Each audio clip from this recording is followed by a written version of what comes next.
enters the debate in Battle River Crowfoot. This is Now You Know. I'm Rob Snow.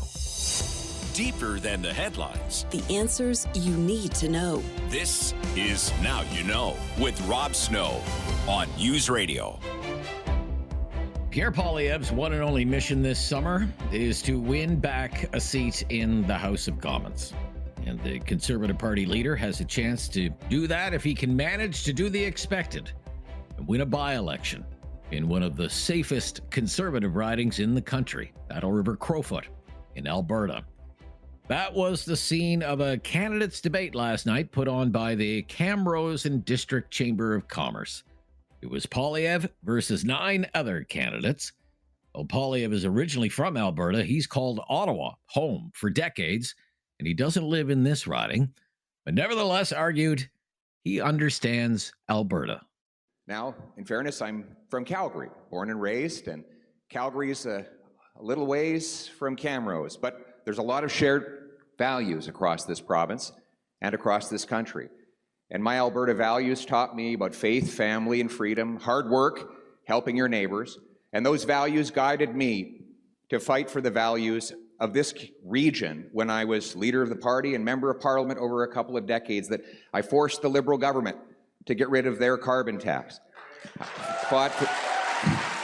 which is a local issue in rural communities, forced the debate on developing our resources, slowing down out-of-control immigration, cracking down on drugs and crime. And now I want to take the local issues and provide national leadership to fight against the electric vehicle mandate, because driving a pickup truck is a local issue in the communities across this region. If anyone is going to mount any kind of challenge to Poilievre in this race, observers say it could come from independent candidate Bonnie Critchley. She's retired from the Canadian Armed Forces, served in Afghanistan. She portrayed Poilievre as an outsider, someone only interested in furthering his political ambitions. We live here. This is our home. And we sure as heck don't want to be doing this again in January now, do we? So I have no personal aspirations. I'll say it again. I've said it before. I'll say it again. I don't want to do this. I was enjoying my retirement from the military. But it is important to me that we have a voice in Parliament. I firmly believe that Monsieur Poilievre is too busy with his own personal ambitions to give a rat's backside about us. And with him facing leadership review in January, are we doing this again in February? The Liberal candidate is not expected to mount much of a challenge to Poilievre and the Conservative campaign in this riding. In the most recent general election, the Liberals won just 11% of the vote. My name is Darcy Spady. Is the Liberal hopeful this time around. He also took a shot at Poilievre for parachuting into the riding. My name is Darcy Spady. I'm from Three Hills, and I don't want to be Prime Minister. I grew up in the Three Hills area. My family has been in the area for many years. I've worked in the energy industry. I went to the University of Alberta. At times during this debate, some of the candidates admitted they don't really have much of a chance of becoming the next MP for Battle River Crowfoot. That included the NDP's torchbearer, Catherine Swampy. I just want to bring a voice of reason to the table. Again, I understand this is a losing run for me, and that's fine. I've been doing this for 10 years, right, Sorensen?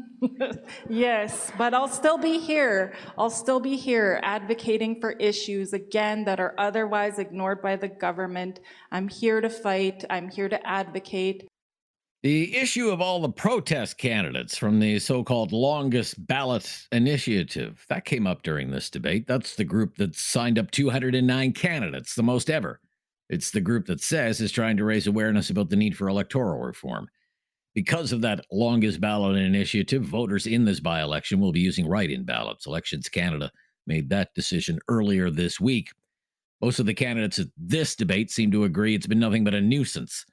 Here again, independent candidate Bonnie Critchley. We all are angry at the longest ballot, yeah? Yeah, I thought so. But no, it benefits, our current system benefit the two big parties. I very much want to see electoral reform. I am currently looking into proportional representation. I am emailing people. It is not on my platform as of yet because I don't know the ins and outs. We need it. You're not going to give it to us. Liberals aren't going to give it to us. We need it. For his part, Poilievre repeated what he's said before, calling the longest ballot initiative a total scam. Well, first of all, this longest ballot thing is a total scam and it must be stopped.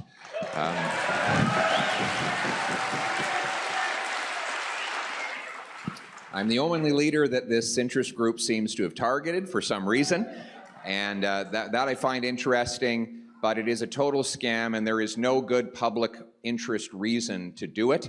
I think anybody should be allowed to run, but they should have to get unique signatures and they should have a unique financial agent. If you did that, you'd guarantee this would never happen again. God willing, if I have your support and I get to Parliament, I will put forward legislative changes to make sure that this never happens again anywhere in Canada. Poilievre also repeated what has become one of his main talking points of the summer, what he sees as the need to dramatically cut immigration levels into Canada. It is a much harder stance than what he offered voters during the most recent general election. I agree, and we did it right for 150 plus years, whether it was the frontier pioneers who came and settled the prairies, or the great Italians and Portuguese who came and built roads and founded families across Canada, or my wife who came as a refugee. Her dad picked fruit in a farm field so that he could pay the rent, and now they're a successful story. But over the last 10 years, the Liberals have adopted a post-nationalist ideology. They call it the Century Initiative, to triple our population, to favor globalist interests and multinational corporations at our expense. They've driven down wages with excess temporary foreign workers, with abusing the international student program and allowing fraudulent and often criminal arrivals to come in and abuse our system. That abuse must stop. We must have more people leaving than coming over the next several years. The Conservatives won this riding in the most recent election with 82% of the vote. Political watchers will be wondering if Poilievre can match that, exceed that, or will he fall short of that? The date for the by-election, August 18th. I'm Rob Snow. This is Now You Know.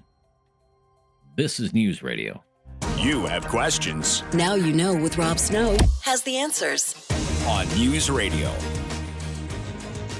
We talked about this earlier in the week. We're following up today this so-called parenting trend called the feral child summer, or the 90s summer. The theme being the promoters advocating for children to be more free this summer. Let them play outdoors, explore, be creative. And summer activities are becoming too structured. As well, I would point out there was an editorial in the Globe and Mail this week headlined "The Not So Lazy Days of Summer," encouraging parents to use the summer months to get the kids off their electronic devices out into the great outdoors, citing everything from the need for more physical activity and the harms of social media and too much screen time on children's mental health. So what should parents keep in mind as the summer months roll on? Professor Nicole Letourneau is the University of Calgary Research Excellence Chair in Parent and Child Health and a professor in the Faculty of Nursing and Cummings School of Medicine. Thanks for joining us, Professor. Oh, thanks for having me this morning. Yeah, it's great to hear from you. So when you hear this idea of a feral child summer, feral, such a strong word, feral child summer, 90s summer, would be more like a late 70s summer for me, I suppose. But this idea of letting children play maybe more unsupervised during the summer months. I mean, is that something you hear that and you're like, yeah, right on? Or are you a little cautious about that? What's your opinion? Well, my first reaction when I heard the term was, we didn't call it feral summer. We used to just call it summer. So it made me think, wow, maybe things have really gotten off track with how structured kids' lives are these days. But, it's just another one of these sort of trendy trends and a buzzword, much like it's sort of the opposite of helicopter parenting, tiger parenting, and a bit more like free range or lighthouse parenting. I don't know why it is that we need to have so many trends and buzzwords when we think about how we parent. But when I kind of looked into it more, feral or wild parenting seemed to be anything from letting the kids just completely run wild unsupervised, which doesn't seem recommended to me.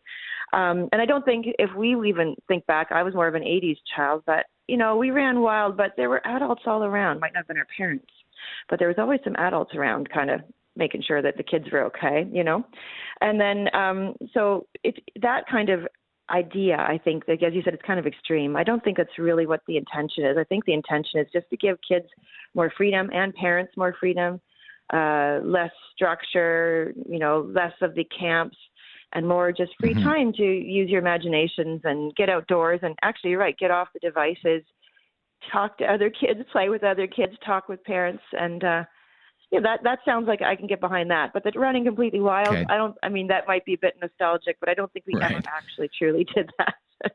But the idea of, say, unstructured play outside of, say, a day camp setting or something, just going out for a bike ride or a hike or going to, play a sport with your friends or whatever the case. What are the benefits of that for young children?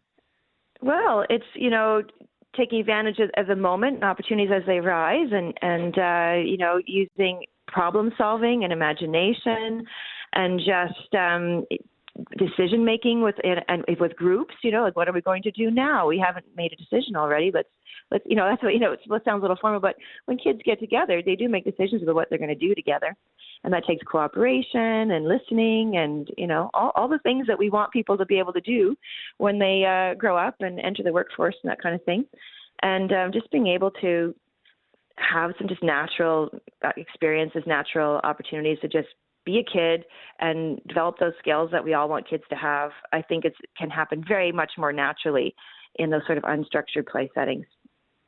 What do you think of the idea that in the modern age, 2025, the children's summer activities like day camps or maybe week-long summer camps have become too structured? Do you think there's anything to that?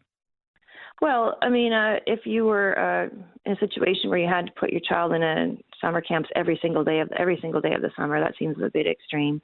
But even back in the so-called heyday, the 90s summers, those kids might have had camp for a week, but they had 7 weeks where they didn't. And maybe we've gotten to extremes with just having to plan every moment of every child's day, when that's stressful for everybody. And what we really want families, in my research, I don't research tiger parenting or helicopter parenting, any of those things. What we really focus on is the opportunity for parents and children to connect with each other and children to connect with each other. And if the summer camps are taken away from those opportunities by just limiting opportunities for creativity and using the imagination and planning together, then I would say that we're maybe it's gone a little bit extreme. But a week at summer camp is not going to be a bad thing. Right. Okay. What about bubble wrapped? Parents who bubble wrap. Okay. Another buzzword. Parents who are, my child might get hurt, or all the other dangers that are out there in modern society. What's your advice to parents on something like that? Well, I think that we need to let kids learn what's dangerous and what isn't. And, with some supervision for sure, but the constant protection from all stresses and strains and potential for, whether it's emotional challenges when kids fight and they have to learn to negotiate that's something that they need to learn. And you shouldn't bubble wrap them through those experiences, because they need to learn to manage those things. That's life. So protecting children from all stress can be bad. Some stress is good. And there's tons of evidence that, some mild stress is good for everybody. It helps us grow. Thank you so much for this interview today. I really appreciate your time. Thank you. Professor Nicole Letourneau from the University of Calgary. I'm Rob Snow. This is Now You Know on News Radio. No question goes unasked or unanswered. Now You Know with Rob Snow returns on News Radio. And if you're ever looking for a podcast of our show, Now You Know with Rob Snow, we have a great new mobile app that will help you hear our show when you want to. Listen live, listen to the podcast. It's called the Seeker app. That's Seeker spelled Seekr, and it has all kinds of exclusive audio that you won't hear anywhere else, news, music, and sports. And you can download Seeker for iOS or Android. That's Seeker, spelled Seekr. And Now You Know with Rob Snow is also on Spotify and Apple Podcasts or wherever you get your podcasts. The Bank of Canada didn't offer any surprises today. The central bank held rates steady, the overnight rate staying at 2.75%. Third time in a row the bank has done that. The governor of the Bank of Canada is Tiff Macklem. He held a news conference in Ottawa about 2 hours ago. He took questions from news reporters about the risk of tariffs, the chances of a recession, and the outlook for economic growth and inflation for Canada. Back in early May, Governor, you said that you expect that there'll be some permanent scarring in the Canadian economy due to the tariffs. We're a couple months on now. There's been a lot of data. Things have evolved. What's your analysis on that situation? Do you think there are substantial impacts that have already been felt that won't be going away in the future? Well, if you look at if you look at the monetary policy report, actually, there's a picture. One of these things where a picture says 1,000 words. If you look at chart 27 and panels A and B, so it's on page, if you have a hard copy, page 48, 49. So what you see is, so in the current scenario and even in the escalation and de-escalation scenarios, growth goes down with the impact of the tariffs. Growth eventually gets back to around 2%, but growth goes down, it gets back to 2, it doesn't go above 2.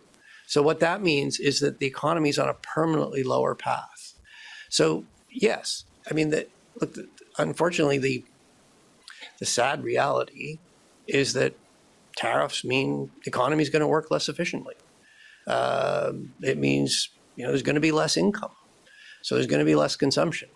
So yes, the economy will resume growing, but it'll be on a permanently lower path. And in that sense, yes, the tariffs have a permanent effect on the economy unless they're removed. Right, let's go to Rachel Ayo from CTV next, please. Hi, thank you. So Ontario Premier Doug Ford has just come out and said that he is shocked by this decision and he is calling on the bank to cut interest rates now. How would you respond to that? Well, I haven't seen his comments, but look, we take our decisions independently of the political process. We take them based on our best judgment as to the interest rate setting that will fulfill our mandate. And I think I would underline that the experience of the last few years has really highlighted just how much Canadians don't like inflation. We will support the economy through this period of upheaval, but at the same time, we are going to make sure that a tariff problem does not become an inflation problem. Governor of the Bank of Canada, Tiff Macklem, in Ottawa today. We'll hear next from the Bank of Canada in mid-September on interest rates, September 17th. This is News Radio. Critical thinking is not dead. Now You Know with Rob Snow. Returns on News Radio. And we're not talking politics today on our Newsday panel. We'll do enough of that today. Don't you worry. We are going to talk about some of the big sports stories instead, like the red-hot Blue Jays cooling off all of a sudden. And we'll take a look at where things stand in the CFL. Joining us today, Matty Rose, host of Big Show on Sportsnet 960, The Fan. Hi, Matty. Hello. Thanks for having me. Yeah, it's great to hear from you today. And Shan Vergy, also from Sportsnet 960, The Fan. How are you? Yeah, doing great. I love joining my good friend, Matt. It's great. Great. Look, what do you think? I mean, it's been an incredible run for the Blue Jays.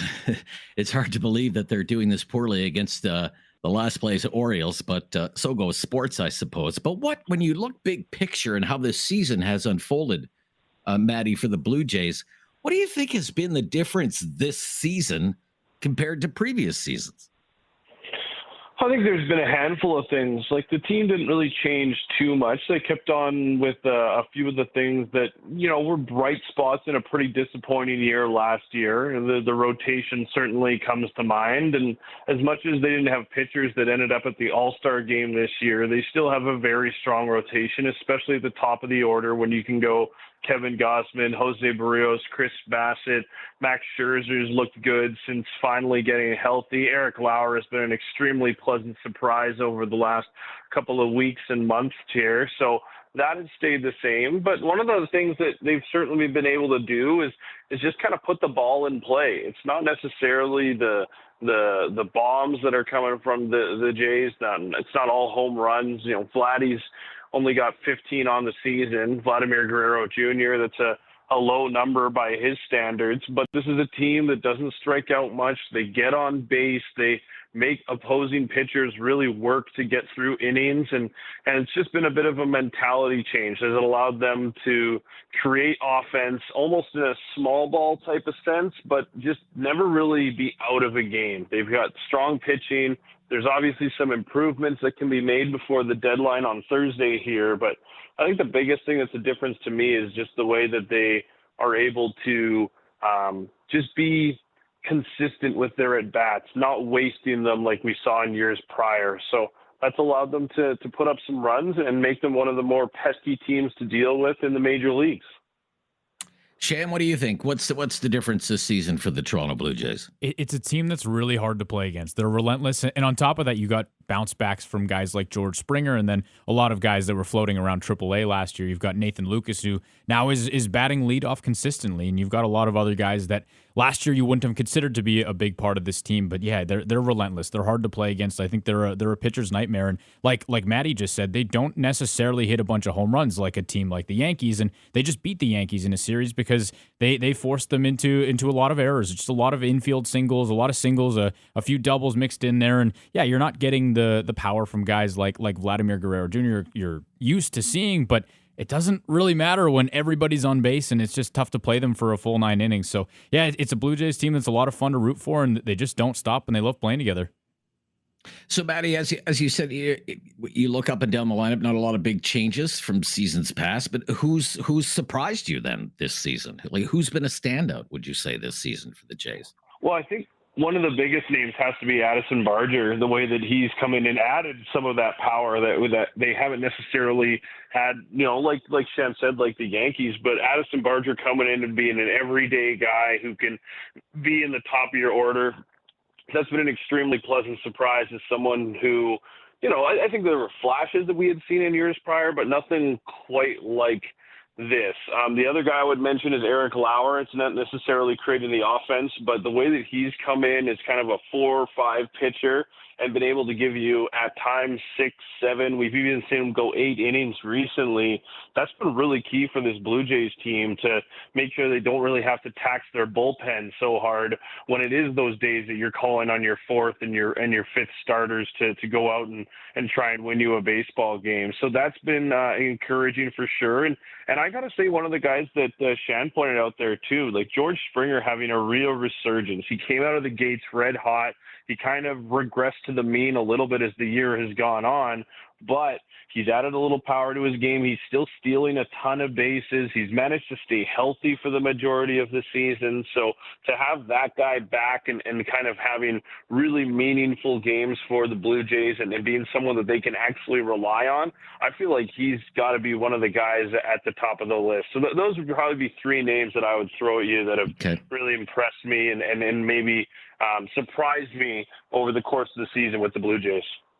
And Shan, you mentioned Springer. Who else has surprised you this year for the Jays? Well, Alejandro Kirk's had a really good season. He's a guy that plays a ton of games. He's their number 1 catcher, and he was an all-star a couple of years ago, and then there were talks about why didn't they keep Gabriel Moreno, and Alejandro Kirk was getting a lot of the flack, but he's really stepped up. I think the pitching staff as of late has come together. It's been really good. This is a team that's won 2 team gold gloves in 2 consecutive years. So it's something that you come to expect, but you've seen a couple bullpen arms step up as well. But yeah, Alejandro Kirk is the guy that sticks out to me. He's a contact hitter. He's always on base. It's part of this team's identity of always getting on base, and he sometimes is the leader. I've seen him single-handedly win games for the Blue Jays this year. It just helps when most players bounce back in the same season. Toronto Blue Jays, Baltimore Orioles. Action just underway right now. It's a matinee today.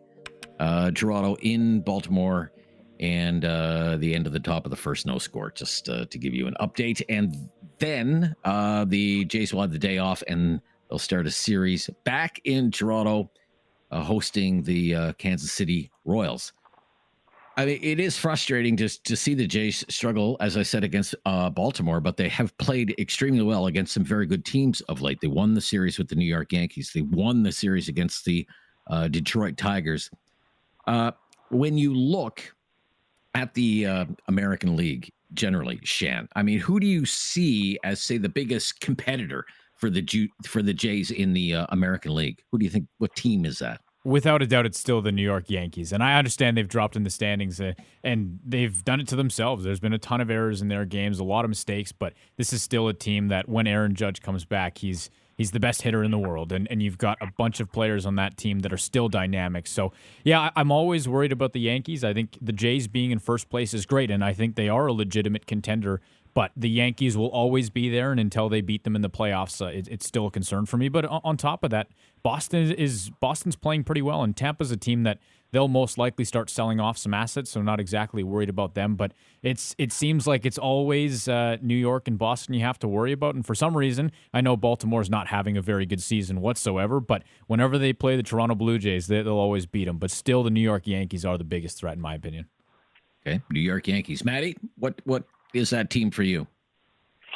Yeah, I would probably have to agree. I think that one thing about the American League that a lot of people said going back to the start of the season was all the teams in the American League at the top of the American League have their certain amount of holes in them, and you could say that about all of them. The Detroit Tigers obviously have probably one of the best pitchers, if not the best pitcher in baseball this year in Tariq Skubal. So they've got an ace there. They've shown that they can kind of hit the ball 1 through 9 too.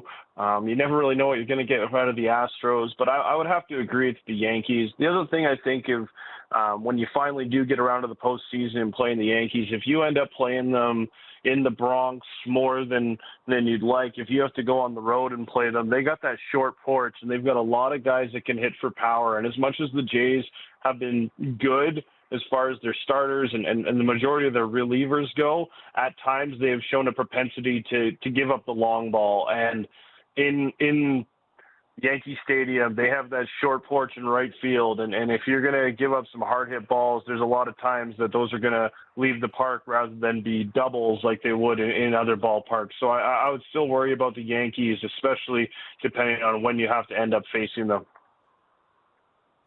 Okay, you mentioned, Maddie, that the Major League Baseball trade deadline is tomorrow. So what additions could the Blue Jays make that would make them a better team? What do you think? Well, I think the bullpen is one of the places you can never really have enough arms. The one guy that I think has been stellar at times and then lackluster at others has been Jeff Hoffman, who they've brought in to be their closer this year. So if you can get someone else that can kind of be someone that you maybe don't rely on all the time, but in high leverage situations can come in and play in that ninth inning and in a close game, that would be big for the Blue Jays. They already went out and got Stransony Dominguez from the Orioles yesterday, who's a solid guy that can come in and kind of pitch those long innings if you need him to.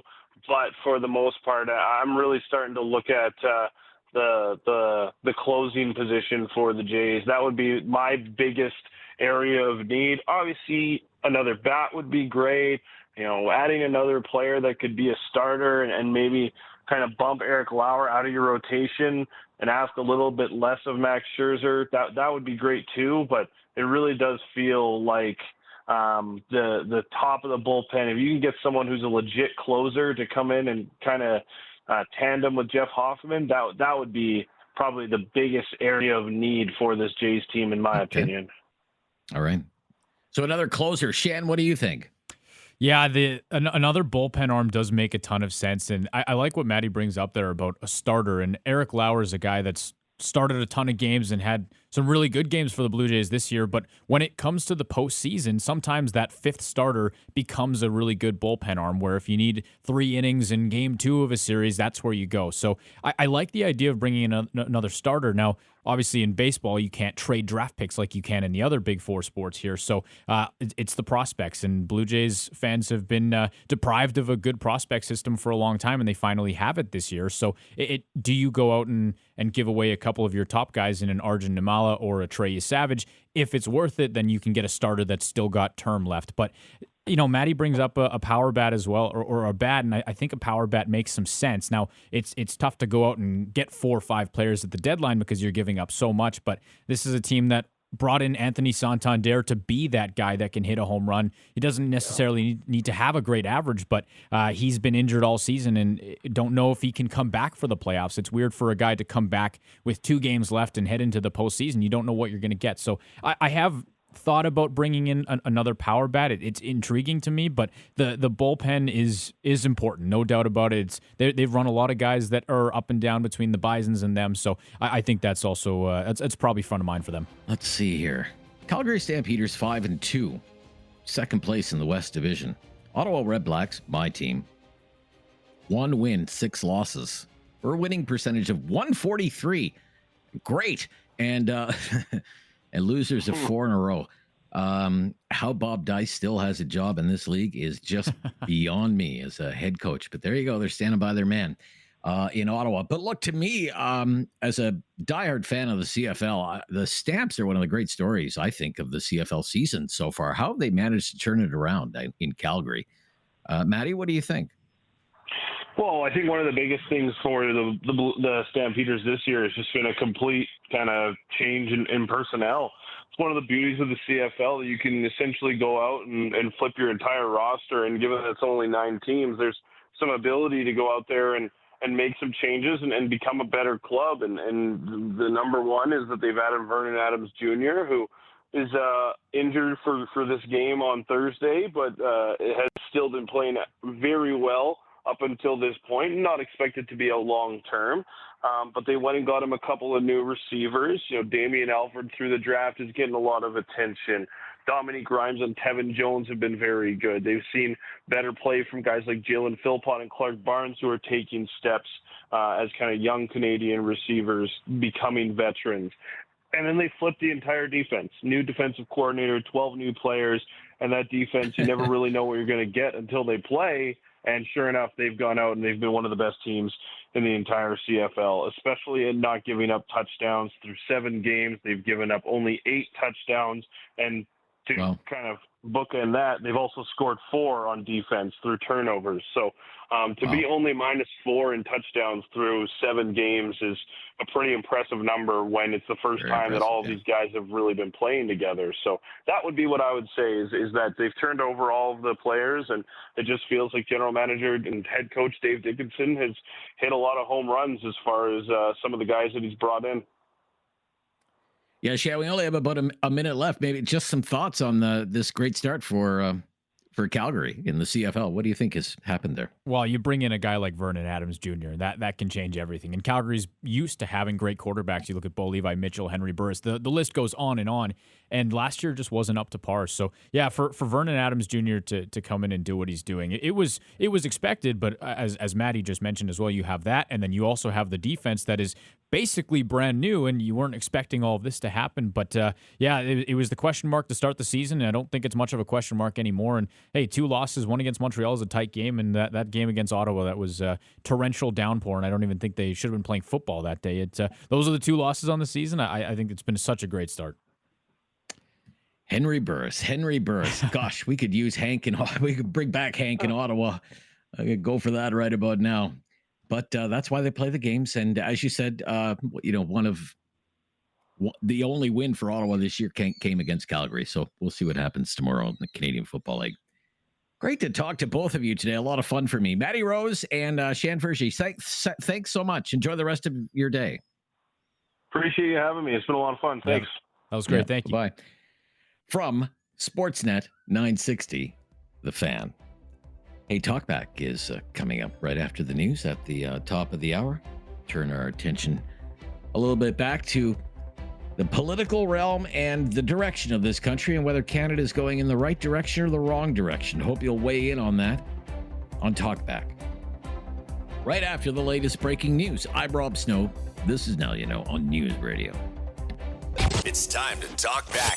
On Now You Know with Rob Snow. Call now. And have your say. 1-833-668-2577. Welcome to Talkback. It's 2 hours of debate and discussion on the big issues of the day. And today's topic is right direction, wrong direction. Yeah, we're asking that classic pollster question today. It's been 3 months since the last election. You know how it all turned out. The Liberals won, the Conservatives lost. Enough Canadians decided they wanted Mark Carney, that he would be the best choice as Prime Minister of Canada. So here is the big question for you today. Is Canada moving in the right direction or the wrong direction at this moment in time? Is Canada moving in the right direction or the wrong direction? What would be your answer to the question? Right direction, wrong direction. And we're going to be keeping score today. Going to keep track of your answers. I want to know by the end of the show if there's a clear opinion one way or the other. So the phone lines are open right now. Give us a call, 1-833-668-2577, 1-833-668-2577, and answer this very basic question. Is Canada moving in the right direction, or is it moving in the wrong direction? And then tell us why you feel the way you do. You know, if you think the country's moving in the right direction now, why do you think that? If you think the country's moving in the wrong direction now, why do you think that's the case? We welcome all opinions here today. We're approaching the end of July, and the year is more than half over now.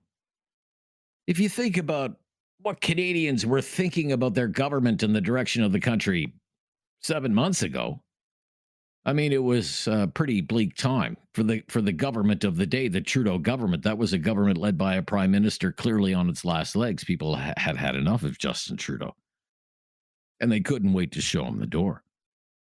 At one point in November, there was a poll that had the Liberals at 16% in the polls. Can you imagine?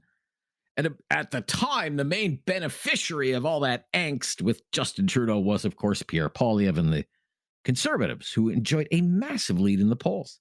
I mean, at one point, it was almost a 30-point lead in the polls for the Conservatives. But of course, then a few things happened along the way. Chrystia Freeland quit as Minister of Finance and really stuck it to Trudeau on the way out the door. And that was kind of the death blow politically for Justin Trudeau. And not long after that, just after Christmas and New Year's, Justin Trudeau announced he was going to resign. And that's when Mark Carney arrived officially on the scene, won the Liberal leadership race.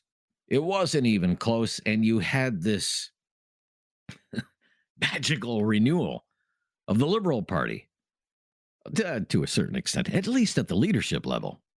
That's one thing that happened. And then another thing that happened, of course, Donald Trump started trash talking Canada, started trolling Canada, talking about wanting to make Canada the 51st state.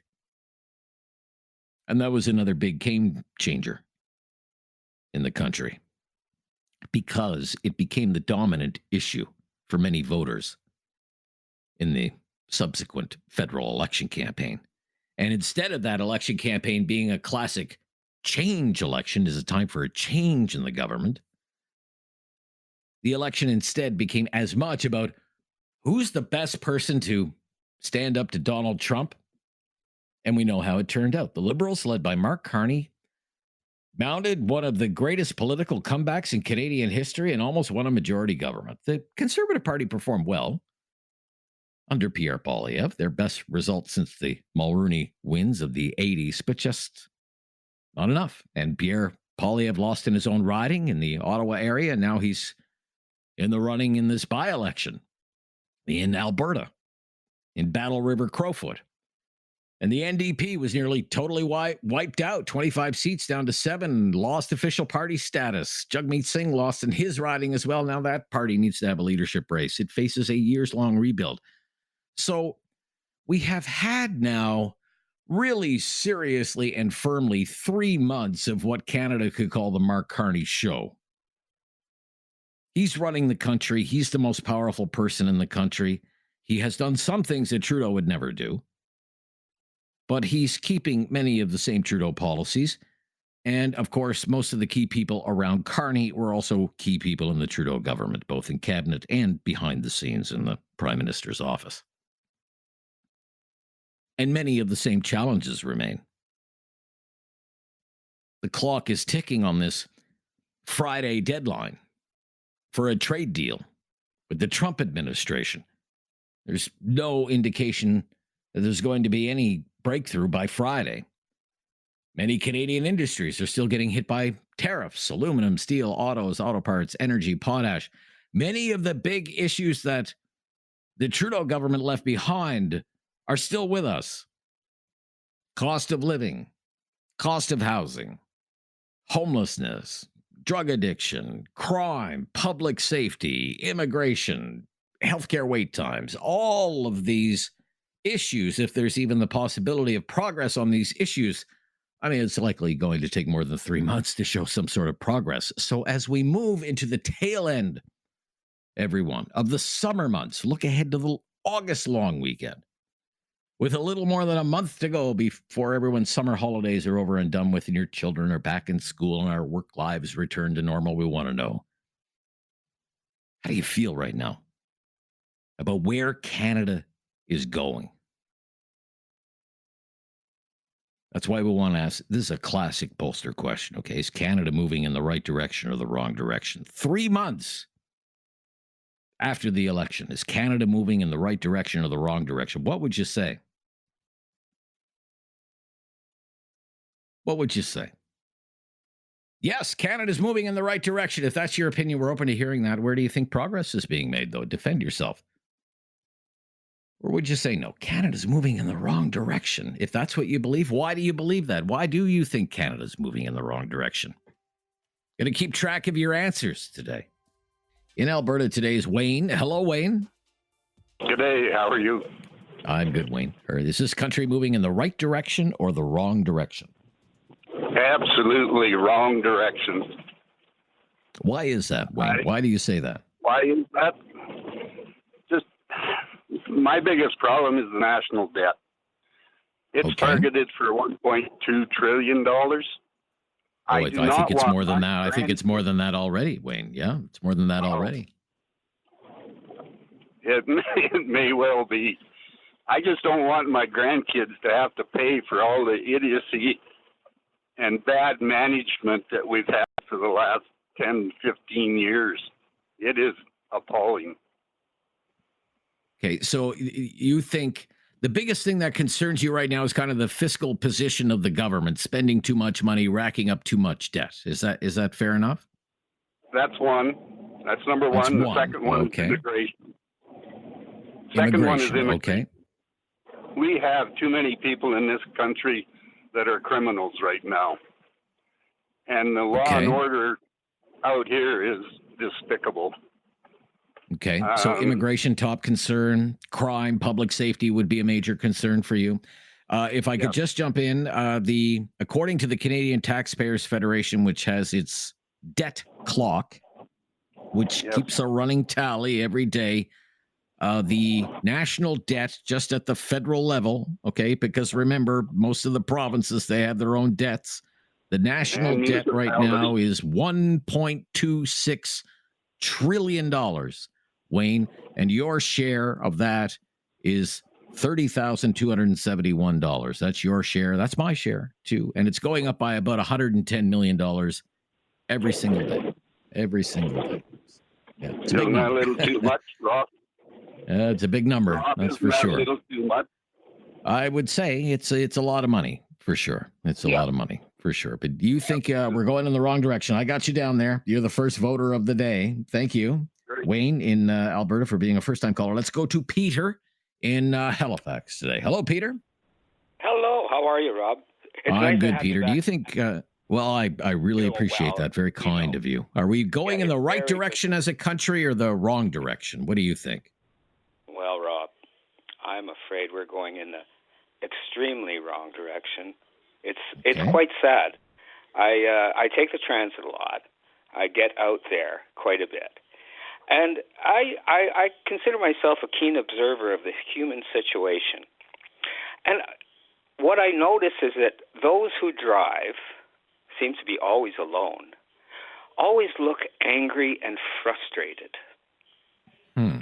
When I take the public transit, most whose faces aren't buried in a phone look miserable, absolutely miserable. I don't see a commingling of our youth. Girls are with girls, boys are with boys. They don't seem to interact. But the worst thing about it is, of course, the debt, because debt means poverty. Poverty means misery and anger. So we put a central banker in charge of our country. It was a central banker who put us into the debt. Central banks profit from our debt. And there is no freedom of speech in Canada. We just canceled a very, well, I don't know whether he's popular or not. I have no idea who the man is. Well, I had never heard of him. If you're talking about the Sean Foyt controversy there, right? I had never heard of him before. So So what does he have to say that is so harmful to Canadians that the RCMP has to shut it down for security? Does that mean that in Canada, if I don't like, I don't know, Katy Perry, I don't like Katy Perry, can I gather a group of fellow Katy Perry dislikers and threaten a protest and the Katy Perry? Well, I suppose you could, but I mean, I guess the case with Mr. Ford goes a little beyond that, because the claim is because of his criticisms of things like gay rights, gay marriage, trans rights, whatever the case might be. Then you're veering into the arena of attacking Have you heard him say that? identifiable groups. I haven't heard him say any of that, but I haven't heard anything that he said. I haven't listened to any of his music, so I don't know. Because we're told that's what he said, right? We're told that he's a misogynist and an anti-Semite and But I want to maybe circle back a little bit. As you say, you're a keen observer of the human condition. What worries you is that you see people in their cars. They seem stressed, or they don't seem happy. And you see people on the bus, and they're just, their heads are buried in their phones, and they seem stressed, depressed, just not happy. The country doesn't seem happy right now. Is that what you're saying? Absolutely not. I don't see any happiness at all. You don't see happiness. I do among the elder peers, and what we talk about quite often, especially where I live. There's a lot of seniors here, and this is what we talk about: how our rulers are basically demonic.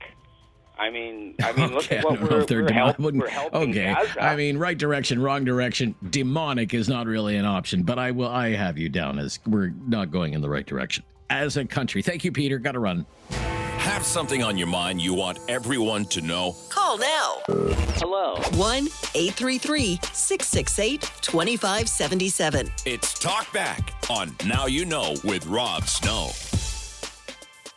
We are asking a classic pollster question today. We're keeping score today. 2-0 right now for the wrongs. Is Canada moving in the right direction or the wrong direction 3 months after the election? Let's go to Elmira, Ontario, just north of Kitchener, and speak with Mike. Hi, Mike. You're on the air. Mike?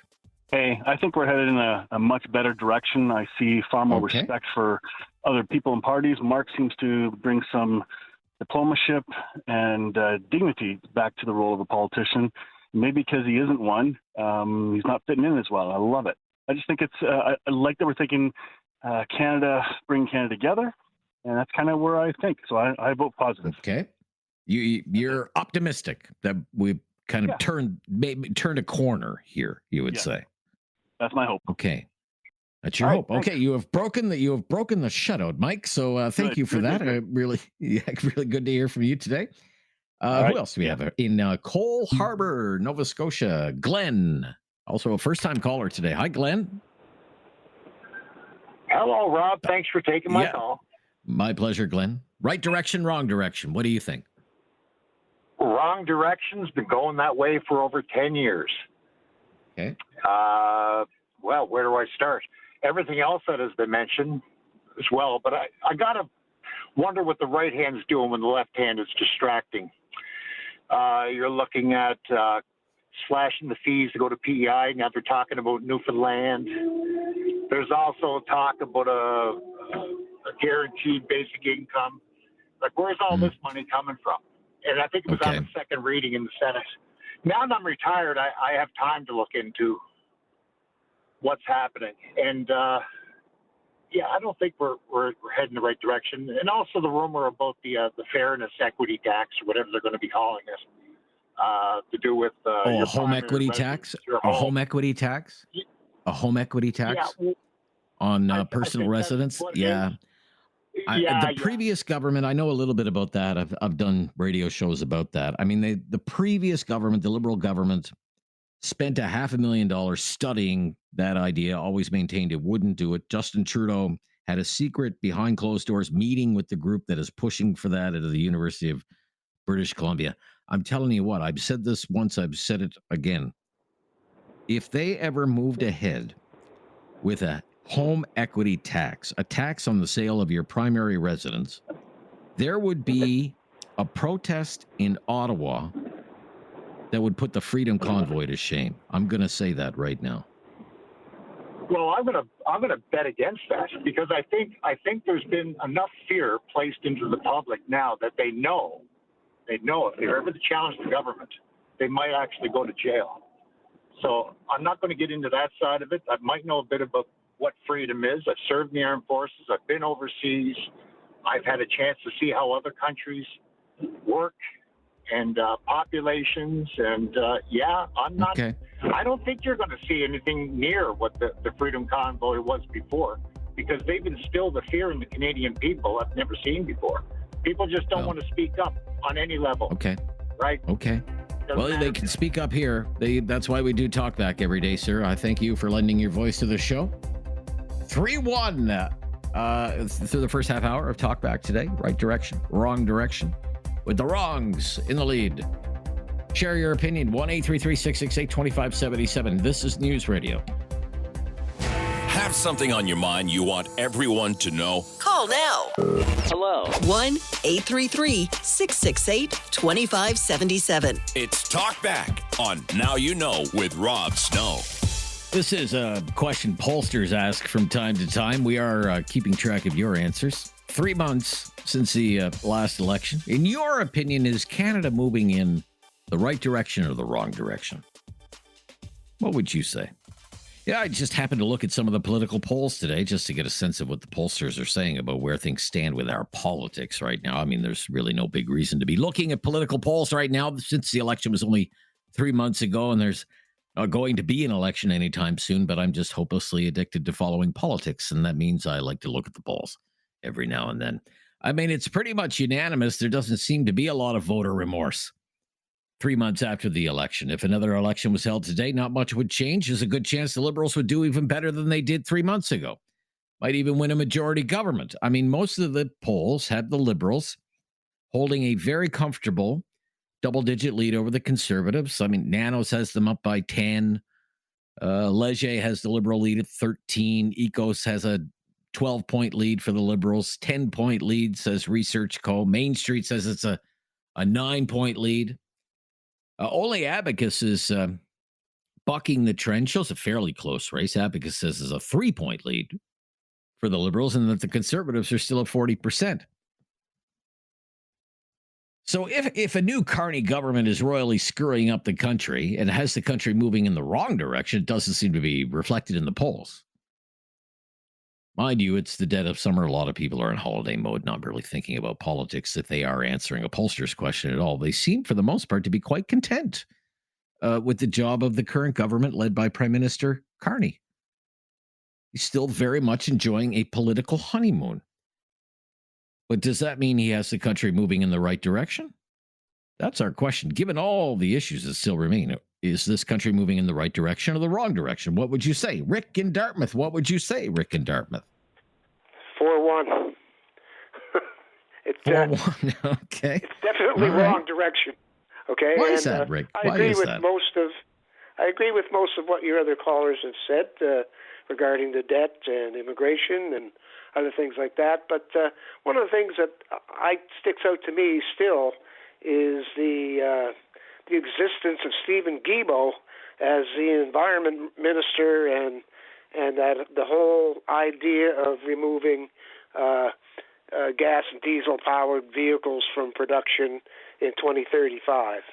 That is what I've talked to you about before. It's one of those things that it's a philosophy. It's a religion. It's just not sensible at all. To me, it proves that the Liberals are no different. They just think, in my view, I don't even think they believe it. I think many Liberals just know that it's a good election vote-getting principle. It's a virtue signal. We care about the planet. We care about Canada, as ridiculous as the whole thing in terms of Canada making any difference whatsoever in the world stage. So. Okay. I'll just leave I it will at say, that. just to correct you a little bit, Rick, Guilbeault is still in the cabinet. He's the Minister of Heritage now in Canadian culture. Heritage. He's Oh, okay. responsible for Parks Canada. Julie DeBruzen is the Environment Minister now, but she's cut from the same cloth as Stephen Guilbeault. There's not a lot of daylight between those two. So yeah. Well, that proves my point. I couldn't even tell the difference. Right. Anyway, great, Okay. Rob. Were you hoping that under Carney things would turn in the right direction? It just hasn't happened. Is that what you would say?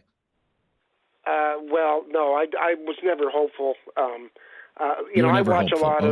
a lot of people who, dig into Carney's activities. I still don't know how much he's worth. I still don't know. Some people say every decision he makes has a potential to benefit him, especially on the green side of things. So I don't trust the guy as far as I can throw him. I think he's a wolf in sheep's clothing in terms of finances.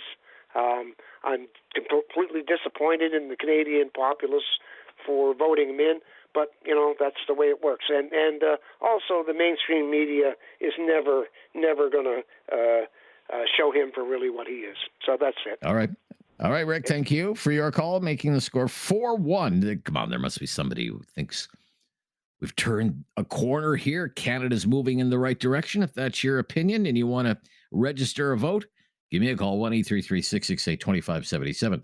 Rural Nova Scotia, lots of calls from Atlantic Canada today in that part of the country. Heather is up next. Hello, Heather. Hi, how you doing? I'm good. Heather, how are you? I'm good. A lot of, like you said, a lot from Nova Scotia. So I can't really say that we were ever moving in the wrong direction. Okay. I think we've always been moving in the right direction. However, what I like about the current situation is that they have moved back to the center, which is where a lot of Canadians feel more comfortable. They don't like being extreme right, they don't like being extreme left, and they don't like when one or the other is in power. So I think that the current situation is that we're in the center. We're going to see Mark Carney is already borrowing policies from the Conservatives on the fiscal level of things. He's actually maintaining some of the NDP Liberal deals that were had about the dental plan and the $10 a day daycare. And I think it's very difficult for anybody in Canadian politics because we have a culture and a mindset population that is looking for social services on the level of what you would find in Scandinavia, but they want to do it on an American-style tax-based level. It is impossible to achieve. And so it's been very difficult for whatever stripe of politics you are coming from in order to find that balance that is going to appease the population and give them the services that they expect under a socialized system, but not increase taxes to the point where they're saying, wait a minute, look what happens on the tax base to our neighbors to the south. And I also think that he's got the intelligence in when he walks into, and he's got the intelligence in the background when he walks into the room on an national stage where he gets respect for what he does.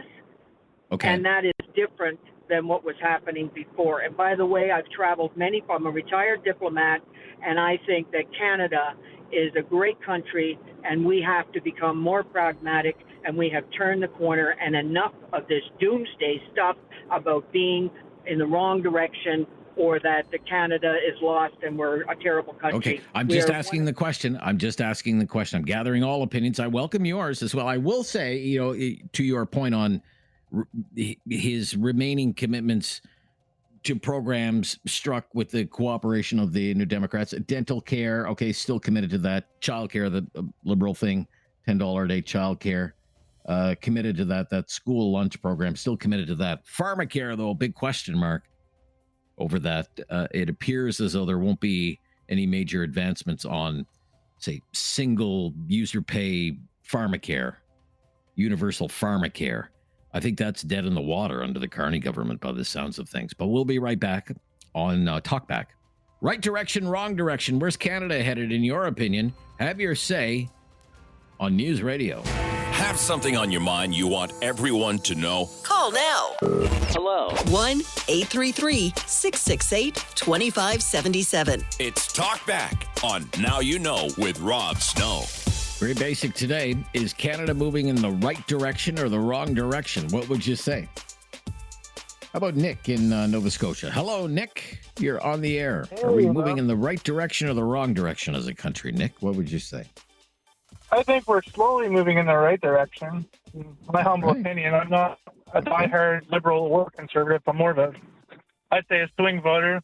I guess my demographic would be like, mid-30s, male, East Coast. So we were a big liberal province this year. Yeah. And I guess in terms of why I think that we're moving in the right direction is I think that Carney is doing the right thing by staying off the air with Trump for the most part. I think that going on the air with Trump in his political theater, it's usually, as you saw with Keir Starmer, like recently, it's usually this political suicide. So I think trying to limit media coverage with Trump and also some of the trade deals we got with other countries, like we just had China go on a record in June to say that they're even willing to do a free trade agreement. I know people have their opinions on China and Eastern countries, but I think that we don't necessarily need to have everything match up in terms of our cultural similarities in trade.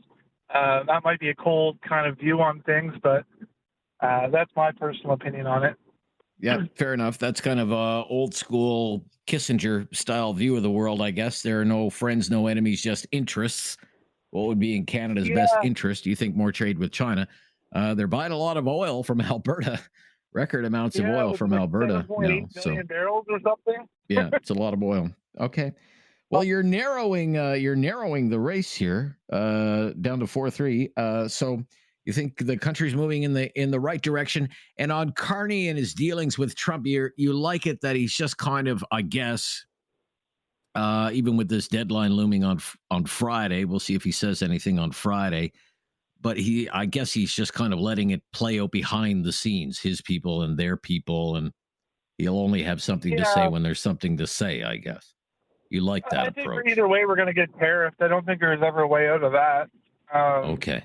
And we're probably going to get tariffed again by the sounds of Trump's tone on television. So I think it's a tactic to instill, I guess, uncertainty and fear into our population to pressure Carney to do other things or change political views. And I think that we should just kind of stick to our guns where we're at, keep building those trade relationships. Things aren't going to change overnight. And diversifying ourselves away from being completely reliant on the U.S. I think even Harper commented on that is the right solution today. He said that last year he would have said... You're actually echoing Stephen Harper and some remarks he made in Saskatoon just a couple of days ago. Going to have to wrap it up there, Nick. Thank you. For your call. Marilyn is a first-time caller in Calgary. today. Is Canada moving in the right direction or the wrong direction? What would you say, Marilyn? The right direction. Okay. Definitely. All right. Why is that? Why do you say that, Marilyn? Well, I feel that we have a leader that's giving rational, measured report and comments. And when he's given a question to answer, he's able to provide many sides to that question, and he doesn't frame it within another party. He frames it in matters of principle. And I think there's a long-term view as well as a short-term view at the same time. I personally feel in terms of green, the feature of the green environment, I'm old, I think, 73, but I feel it's inevitable and we need to move in that direction. I've been surprised how many middle-class people buy electric vehicles, how many young people we talk to that want to spend money to move forward in green initiatives. And I think we are better to embrace it than fight it. So I feel in all directions we're going in the right direction. Okay, let me ask you just a very quick question. Did you think that, especially in, say, the final year or two of Mr. Trudeau, did you think the country was moving in the right direction at that time? I didn't feel as strongly about it at that point. I didn't feel as much that we were approaching problems with a long-term view as well as proactive movement. I felt there had been kind of a move to defensiveness. I'm actually not. Well, Chrystia Freeland, for example, on the GST holiday, Chrystia Freeland called it gimmicky to do the GST holiday, for example, that, there were better things to do. Something like that. Yes, I felt that was a defensive mode. Gotcha.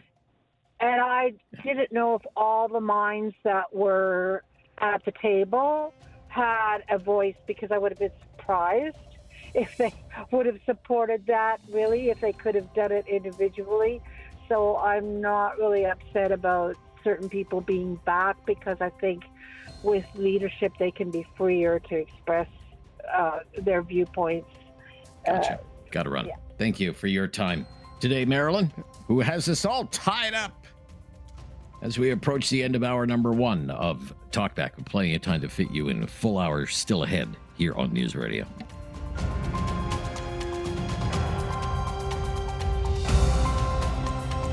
Have something on your mind you want everyone to know? Call now. Hello. 1-833-668-2577. It's Talkback on Now You Know with Rob Snow.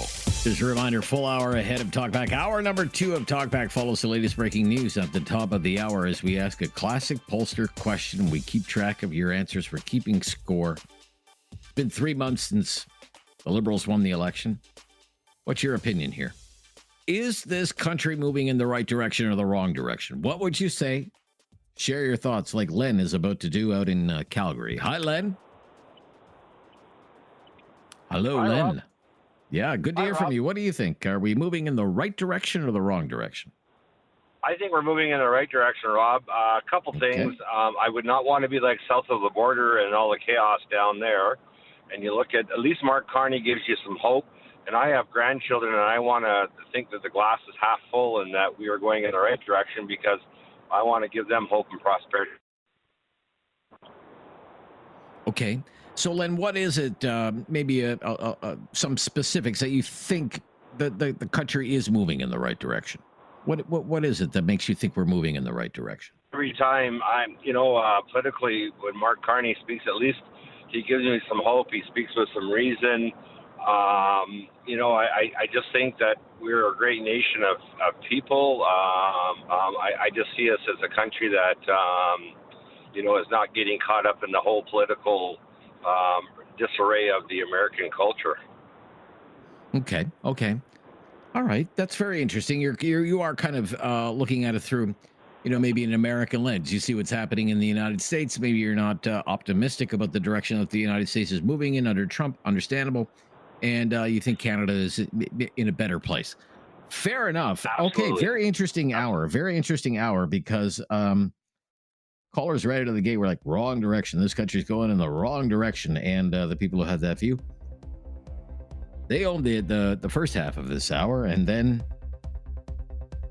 well, here we are, the end of the first hour. 5-4. 5 callers said Canada's going in the right direction under the leadership of Mark Carney, and 4 said the wrong direction. Let's see where we are at the end of Talkback on this one today. We will pick things up right after we bring you right up to date on the latest breaking news. I'm Rob Snow. This is Now You Know. It's News Radio. It's time to talk back. On Now You Know with Rob Snow. Call now. And have your say. 1-833-668-2577. And welcome to hour number 2 of Talkback. I'm Rob Snow. We have been asking a classic pollster question today. We've been keeping track of your answers. We've been keeping score, so to speak. The question is Canada moving in the right direction or the wrong direction? And why do you feel that way? What would you say? I mean, it's been about 3 months since the Liberals won the federal election. We're keeping score. I don't know if there's going to be a clear opinion one way or the other. It seemed as though early in the show, it looked like most people were thinking Canada's moving in the wrong direction. There hasn't been enough change. A lot of the problems are still with us that were here, say, during the Trudeau years, and now we have the Carney government. But as the show has progressed, quite a few people have called and have said they think the country is actually moving in the right direction. They're happy with the leadership of Prime Minister Mark Carney. They feel he's more of a centrist, much more in the middle, as opposed to, say, maybe the more left wing Mr. Trudeau. So at break time, it was 5-4. That was the score, and the rights have it. Rights, right direction. Wrong direction. I was thinking about, well, what are some indicators that you could look at that would give you a sense of how the country is doing? Well, let's start with the economy. We have a former governor of the central bank, 2 central banks, as a matter of fact, running the country now, and Prime Minister Mark Carney. How's he doing in managing this economy early into his mandate? Certainly a very uncertain time for the economy. So uncertain today that the Bank of Canada didn't do a thing with interest rates. It's on hold. It's waiting to see what happens on the trade front. It's waiting to see what happens with Trump and tariffs and what that means for inflation and for economic growth in Canada. But let me share with you some basic economic indicators. Okay, so the inflation rate. You remember during the pandemic, inflation was running at 8%. Well, now the inflation rate is 1.9%. That was the latest reading that we saw from StatsCan, 1.9%. And StatsCan said in its last report that the inflation rate is at 1.9% because the cost of energy fell. And why did that happen? Because of the removal of the carbon tax. So was it a one-off? We'll have to wait and see. When you take energy out of the equation, the inflation rate was 2.7%. Okay, so inflation, though, overall 1.9%. Much better than 8%. The unemployment rate nationwide is 6.9%. And in the last report on jobs, it said that the economy created 83,000 jobs in the most recent month. The one kind of highlight in there was that most of those 83,000 jobs, they were part-time jobs. Most of them weren't full-time jobs. They were part-time jobs. But still, 83,000 jobs is better than 0, which is what the economists were expecting. What about economic growth? Okay, so GDP, gross domestic product. Last number we saw was for the first quarter. The second quarter just wrapped up. But the first quarter number was 2.2% economic growth. Now, in its statement today, the Bank of Canada says that kind of growth is not going to last, and that the economy is actually expected to shrink or contract in the second quarter by about 1.5%, because a lot of economic activity in Canada was kind of front-end loaded. A lot of businesses wanted to get ahead of tariffs, so they were doing more business in the first quarter than they'll do in the second quarter. But those are kind of the gold standard economic indicators, okay? Inflation, employment, GDP. And for the most part, I mean, they're not bad. They're not bad. Are they a sign of a country that's moving in the right direction, wrong direction? What would you say? Give us a call. We have 4 lines available there. If you've never called before, just mention that to us and share your opinion today as a first-time caller. We'd love to hear from you. The wait won't be long at all. 1-833-668-2577. 1-833-668-2577. It's very easy. Matthew has called first for the very first time from Calgary. Hello, Matthew. Hi, Rob. Thank you for taking my call. Hi, Matthew. Yeah, my pleasure. Matthew, is Canada going in the right direction or the wrong direction? I feel like you can get wrapped up in a lot of conjecture as to why, spearhead why. I think immigration takes a bad rap. But I think if we back out and take a bigger, broader picture, if you will, bear with my analogy. If humans, like animals, are in an environment that's not conducive for procreation and proliferation, they suffer. And I think that's what Canada is dealing with. We are not supporting who are already here to develop that 2.5 children that currently a democratic society needs to continue to flourish. Okay. So does that mean the country's going in the wrong direction then, in your opinion? Because people don't feel that the conditions exist that they can raise more children or have a family? Yeah, as your previous caller mentioned, how overall happiness doesn't seem very high. Right. If you just bring other people that come from countries that also suffer, maybe that generates more tax revenue, but they're going to be in the same boat as everybody that's been born and raised here at some point. So perhaps, and that boat, and what is it like being in that boat? You mean, living paycheck to paycheck, or having precarious employment, or maybe not having stable housing, or living in a housing that is consuming too much of the household budget. Those sorts of things. Are those the things you're thinking about? Yeah, I think they're just tiny pieces of the picture. If you don't feel happy enough, content enough to have that many children, there's so many facets that come into that. Adding more people to the population, short of supporting the ones that are here, we're all going to be in the same boat eventually. So I think the aspects that need to be addressed are not programs that support newcomers. It should be programs that support those that are already here. Okay. All right. Fair enough. Thank you. Thank you, Matthew, for sharing your thoughts. You've got us off to a rip-roaring start here for hour number 2 of Talkback. Right direction, wrong direction, classic pollster question 3 months removed from the election. Have your say on Talkback today. Steve is in Calgary. Hello, Steve. Hey, Rob. How are you? Just great, Steve. What would you say? Right direction or wrong direction? Well, it's a loaded question. I think there's a lot to consider, but overall, I think it's going in the right direction. Okay.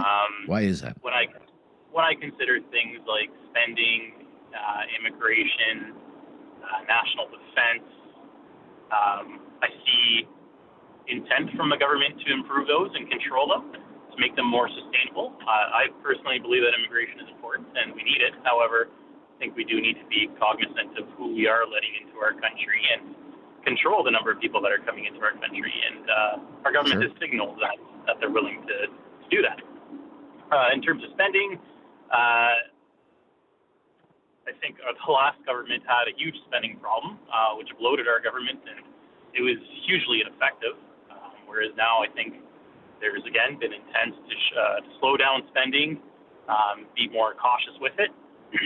In areas like the judicial system, though, I'm concerned that, I don't know if we're necessarily heading in the wrong direction, but it's stagnant. I don't think there's enough political will there to make changes necessary to make the system work for the people. Okay, I would just say on the budget deficit, just because you brought it up, okay, and spending and big deficits, what have you, certainly it didn't seem to concern the Trudeau government at all, the size of the budget deficits. The C.D. Howe Institute, which is a very well-respected think tank in Canada, lots of top people from the, former people with the Department of Finance, the Bank of Canada, work there at the C.D. Howe Institute. They say the deficit this year could be $92 billion. Yes. Outside of the pandemic, we've never seen so. That's a big number for 1 year, $92 billion. Yes, absolutely. I don't know what that would have been with the Trudeau government, though.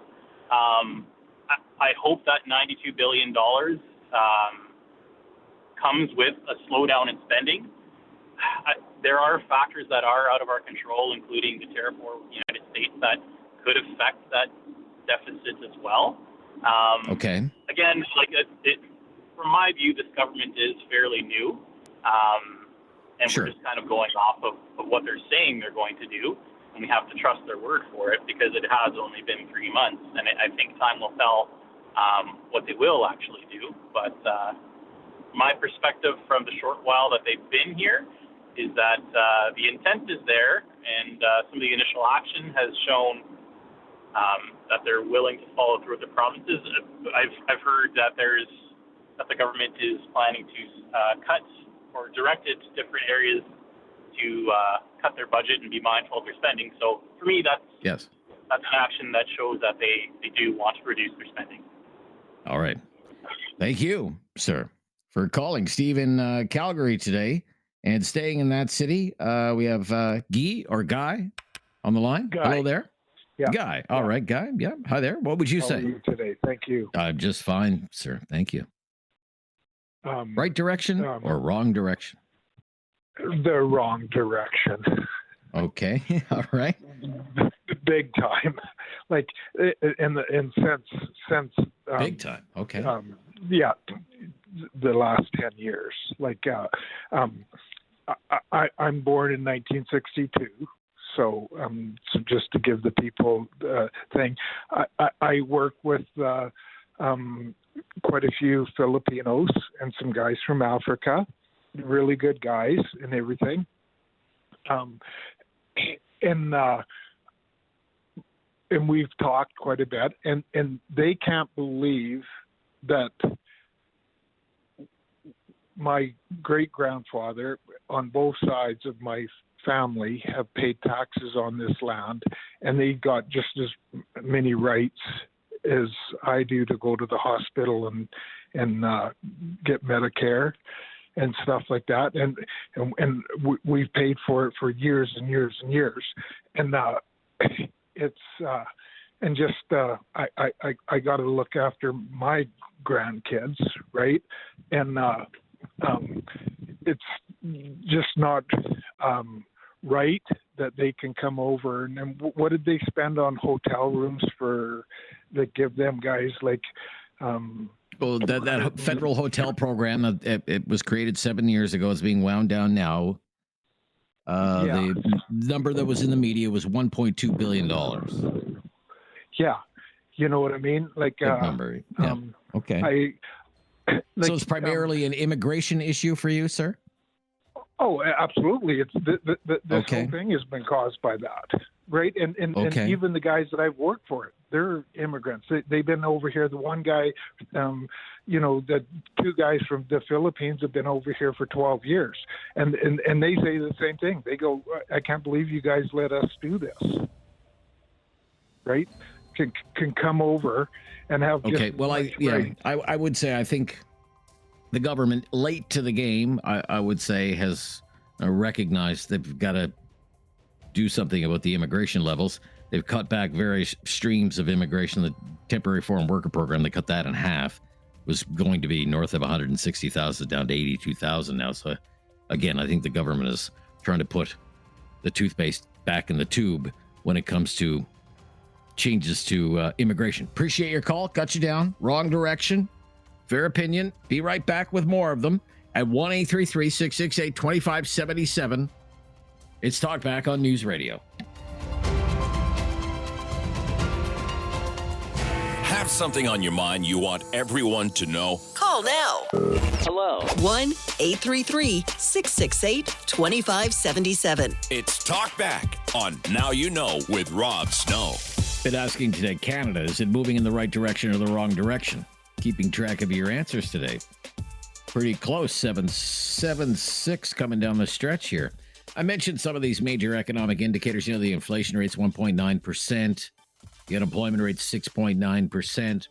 GDP 2.2%, but expected to weaken. That's kind of the big macro view. If you want to take it down to kind of the Main Street pocketbook level, what's the price of a liter of gas?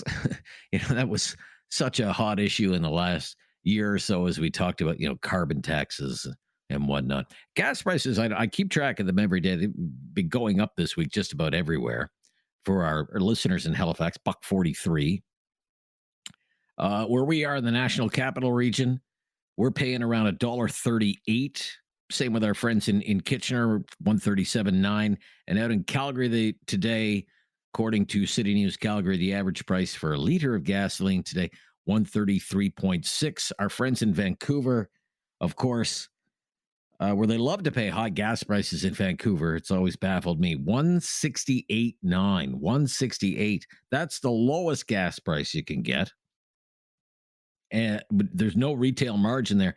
And at most gas stations across Greater Vancouver, it's even higher than that. $1.68.9. Can you imagine? But I noticed the gas prices have been creeping higher in the last week or so. CAA says the average gas price across the country this week is $1.33. This time last year, when most of us were still paying a carbon tax, gas prices were more than 20 cents a liter higher, $1.59. $1.59. So gas price $1.33. What about houses and housing affordability? According to the Canadian Real Estate Association, the average selling price of a unit of residential real estate in Canada, so this is a national average, and it includes all the different kinds of dwellings, single-family homes, townhomes, condos. Add them all up. What's the average selling price? $700,000 now. $700,000. Still rather insane, but down from the January peak of 2022 when the country was house mad because of the pandemic. The average selling price back then, $825,000. So it's down considerably from the peak to $700K. But $700K, I mean, simply unattainable for so many people. As for mortgage rates on this Bank of Canada today, ratehub.ca says the best 5-year mortgage rate in Canada right now is 3.89%. 3.89. Some of the rates, though, and most of them, in fact, still have a 4 in front of them, 4.24, 4.39. So on a $400,000 home with a $20,000 down payment, this is at ratehub.ca today. That means buyers are looking at a monthly payment of between $2,000 to $2,100 a month, just the mortgage on a $400,000 home. And what do you get for $400,000, especially in the big city anymore? So just, some things to think about as we talk about right direction, wrong direction today. Danveer, good to hear from you. It's been a while. Hi, Danveer. Hey, Tom. Hey, yeah, good to hear from you. What would you say, right direction or wrong direction for this country? Where are we headed? In general, I would say it's going in the right direction. But if we pick up the topic of the tariffs, I think that putting on the counter tariff is not a best way. Like the main reason for having the counter tariffs is to deter, but it is not. It is not a deterrent. It hasn't had that effect so far, right? Yeah, like Trump, like when he decides to put on tariffs on his administration, the tariffs are there, right? Or even they are more when you put in counter tariffs. So I don't know what exactly is the use. Like just it was a good election stunt that okay, we are fighting back, but I don't know Does it sound like it's fighting back? I don't know. The things are happening the way they are happening. Basically, Canada has no control over this.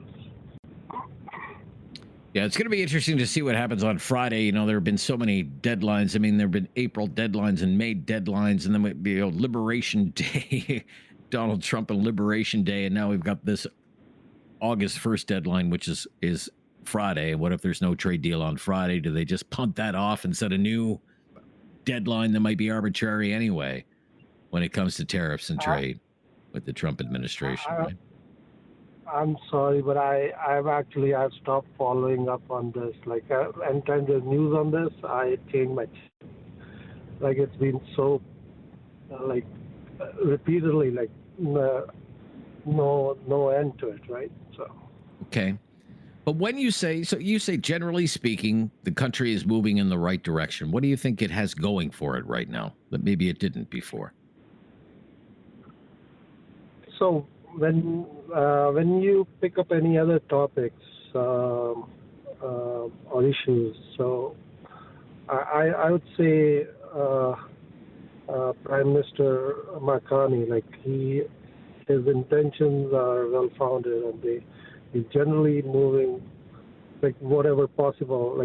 There's always limitations to what anyone can do, right? So generally, doing the best he can in a given circumstance. There is still a big problem that he has the old team, and they have been. I would say they were already fatigued. Okay. Should have had a lot more new faces, I would say, too, and that would have actually helped him get a new viewpoint. And right. But I think generally speaking, what you're saying is we have better leadership now, even though the supporting cast could probably use some work. I think, Danveer, not to put words in your mouth, but we'll have to wrap it up there. Thank you for sharing your opinion on Talkback. Be right back with more of your calls. This is News Radio. You're on the line, Abe. It's all tied up. What would you say? I'm here to complain about the Prime Minister. I got 2 points to make. One is he's got to get busy and quit consulting and start doing something. I want to see the tariffs done. If they can't do that, then get us some new export markets. Work for us. You know, I'm a little businessman in Southern Alberta, and I mean little. I had $60,000 in retained earnings in January. We're down now to $1,500. Oh my God! This has been costing us bloody money. The tariffs have. You wouldn't believe what it's done to small business down here. And now we're starting. I mean, I can lay a couple of guys off. That's all I got working for me. But I'm now starting to put my own personal savings into it. You know, this is just, people don't realize. Like my business, I'm not going to tell you what it is, but my business is a service industry. It's right at the end of recessions. When a recession, not the end of a recession, when a recession hits, it's my business that's last to feel it. I went through this in the 80s, in the 90s. I know what I'm talking about. We are right there. The last thing people do is use us to finish their new homes. Okay. And there simply isn't new work coming in. I see subcontractors that I was bidding on by the dozen, bidding on the same bloody project. There aren't very many out there. You know, and Prime Minister Carney, you got to quit. You got to stop consulting and act like the national leader. I don't know what the solution is, but I know that we have to have access to the American market. We got to get rid of these damn tariffs, and we have to get Alberta with pipelines to wherever the hell we're going to put pipelines. But get them in there. If the government has to build them, build them. The Premier of BC said, well, nobody's lining up to build a pipeline. Then the government can build it. You talk to the guy. I listened to the guy in charge of the biggest company there. I can't remember, up on Fort McMurray, and what he said about what Trans Mountain Pipeline did for his company. He said Fort McMurray's never going to experience ups and downs again with this pipeline, the Trans Mountain. Well, you know what? There's a lot of other natural gas producers and oil producers in Alberta would like to have the same stability. Prime Minister, get working. Quit talking. Okay. That's what I got to say. Okay. Yeah, fair enough. But this is very interesting because in your experience, with your business experience, you're kind of setting off the alarm bell. It's signaling recession for you right now. Yes? Oh, absolutely. Big time. Okay. All right. Thank you, Abe. Yeah, that's very interesting. I think we have Frank in Kitchener as well. Yeah. Hi, Frank. Hi, Rob. Yeah. Hi, Frank. Thanks. Hi, Frank. What would you say? A great conversation, but it's a loaded question. It'd be really easy to say we started in the right direction, but the engine broke. Okay. We had some good announcements early on, headline stuff, but the fundamentals aren't showing any movement. And I'll take unemployment as one. At 6.9% is ridiculous. When I was in my prime working years, we always considered full employment at about 5%. Now we seem satisfied at 7%. Inflation isn't under control. In the last 30 years, overall taxation through all levels of government has outpaced inflation by twice as much. I'm now retired on a fixed income. Spending has not been at all government levels restrained. There's no hope on the horizon other than vague statements that we're going to cut back. There's no plan that's been put forward, and not with an axe. I'm looking for a significant paring. Over the next 5 or 10 years, it says every department's going to cut their spending by 10%, and we're going to do it in a humane way. None of those signals are out there. So the train started out of the tracks back 3 months ago, but the engine broke and it's stalled. And now we're hearing all of the political reasons why that is the case. So I'm totally disappointed. I'm going to say it's in the wrong direction, unfortunately. Okay. And Carney has let us down. Not that I voted for him either, but there was hope.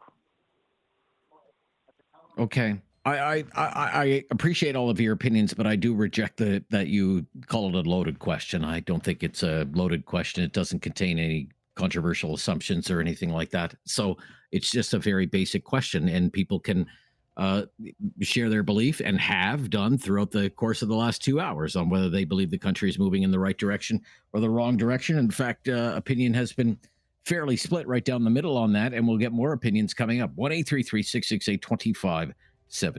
This is News Radio. Have something on your mind you want everyone to know? Call now. Hello. 1-833-668-2577. It's Talk Back on Now You Know with Rob Snow. Yeah, we have been asking, what do you think? Is Canada moving in the right direction or the wrong direction? Share your opinion. What would you say? 1-833-668-2577. Jody's on the line. Hi there, Jody. What would you say? Hey, Rob. First of all, the Blue Jays just came back. They're up 9-5 against Baltimore. Right on. Okay. All right. That's good news. We're back to a winning streak, hopefully. Anyway. Fingers crossed. I think that, to be honest, the country's not moving in the right direction still, because you still got a Liberal government that was actually part of the Trudeau's government, So and Carney, whatever, he hasn't done squat diddly, since he's what's he doing? He's just traveling around and doing this and doing that. Immigration's still through the roof. According to Michelle Ruppel-Gardner, they're letting in migrants from the United States who are scared to be deported. So and they're letting them into Canada. I'm not prejudiced. Yeah, well, I'm in Quebec, so I read Journal de Montréal every day, and they had a big story today at Roxham Road, Saint-Bernard-de-la-Colle, which was that popular crossing for Americans crossing into Quebec. They go down there, or they send their reporters down there all the time. They've got a picture in the paper today of these. They've set up these.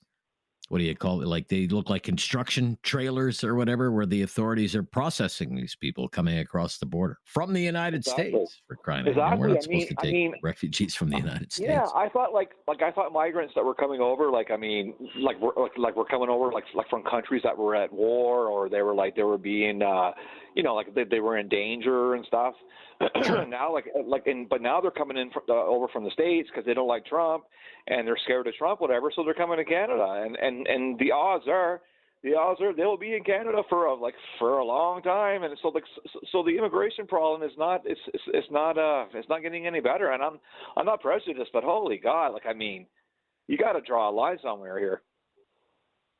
Well, even the official number for the immigration target, which doesn't even include refugees, it's 673,000 for 2025. 673,000. Yeah, that's just too much. I mean, that's like economic immigrants. Family reunification includes 83,000 temporary foreign workers and 306,000 international students. 673,000. Yeah, that's outrageous. Yeah, and it's about the social capacity, Jody, and we've talked about this before, and I think we're going to have to wrap this up. I mean, these are the issues that haunted the Trudeau government, that chased Justin Trudeau from power to the point where the only meaningful news about Justin Trudeau nowadays is what pop star he's having dinner with at restaurants in Montreal. Yeah, a lot of these issues that he couldn't fix are going to be big problems for the country. And politically, big challenges for Mark Carney. Lots of talk about it's going to be a big new construction boom in housing. Well, housing construction is quite weak right now. We're on pace to build 280,000 new housing starts this year. We need at least 500,000. We have an immigration target of 673,000. How do you solve the housing crisis if you have a disconnect there? It's kind of madness. You don't solve a housing affordability crisis overnight. You don't slam the door shut on immigration overnight. We've heard it already. Crime is still an issue. Revolving door justice, still an issue. These are the things where Mark Carney's going to have to show some progress. So the honeymoon that he enjoys right now could be over when Parliament is back. Thank you for all of your calls today. Final score 10-6. 10-6 for the wrongs. Back tomorrow with a brand new topic and more of your calls on Talkback. The news is next on News Radio.